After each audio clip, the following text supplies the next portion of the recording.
IT മേഖലയിൽ വനിതാ ജീവനക്കാർ നേരിടുന്ന ചൂഷണങ്ങൾ ഉടൻ സർക്കാരിന് റിപ്പോർട്ട് സമർപ്പിക്കുമെന്ന് വനിതാ കമ്മീഷൻ അധ്യക്ഷ ഡോക്ടർ പി സതീദേവി. ആനുകൂല്യങ്ങൾ നിഷേധിക്കുന്നത് ഉൾപ്പെടെയുള്ള പ്രവണതകൾ കൂടി വരുന്നതായി കണ്ടെത്തിയതിനെ തുടർന്നാണ് ഇടപെടൽ. പോഷിന്റെ പ്രവർത്തനം കാര്യക്ഷമമാക്കുന്നത് അടക്കം ഇടപെടലുകൾ ശക്തമാക്കുമെന്നും പി സതീദേവി ന്യൂസ് മലയാളത്തോട് പറഞ്ഞു.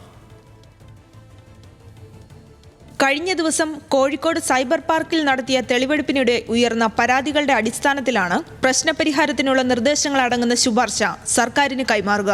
സ്ത്രീകൾ ഇപ്പോഴും വേതനത്തിൽ അസമത്വം നേരിടുന്നുണ്ടെന്നാണ് വനിതാ കമ്മീഷന്റെ നിരീക്ഷണം. മത്സരാധിഷ്ഠിതമായ പല തൊഴിൽ മേഖലയിലും വിവാഹിതയാകുന്നതോടെ അവസരങ്ങൾ കുറയുന്ന സാഹചര്യം, നിയമപരമായി ലഭിക്കേണ്ട അവകാശങ്ങൾ, പ്രസവകാല ആനുകൂല്യങ്ങൾ എന്നിവയും നിഷേധിക്കപ്പെടുന്ന പ്രവണത വർദ്ധിക്കുന്നുണ്ട്.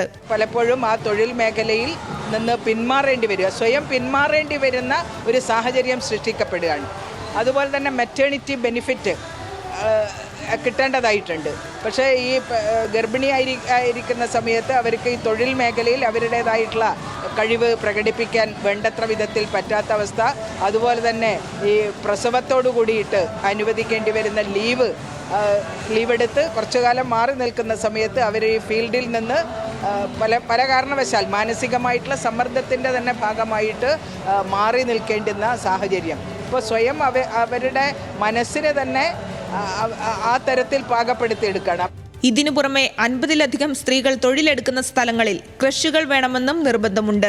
അത്തരം സംവിധാനങ്ങളും ഉറപ്പുവരുത്തും. സ്ഥാപനങ്ങൾക്കുള്ളിലെ ഇന്റേണൽ കംപ്ലയിന്റ് കമ്മിറ്റി പോഷിന്റെ പ്രവർത്തനം കൂടുതൽ കാര്യക്ഷമമാക്കണം എന്നും ശുപാർശയിൽ ആവശ്യപ്പെടും. പരാതികളില്ലെങ്കിലും 3 മാസത്തിലൊരിക്കൽ യോഗം ചേർന്ന് തൊഴിലിടങ്ങളിലെ സാഹചര്യങ്ങളെക്കുറിച്ച് ചർച്ച ചെയ്ത് നടപടി സ്വീകരിക്കണമെന്നും വനിതാ കമ്മീഷൻ അധ്യക്ഷ ഡോക്ടർ പി സതീദേവി പറഞ്ഞു.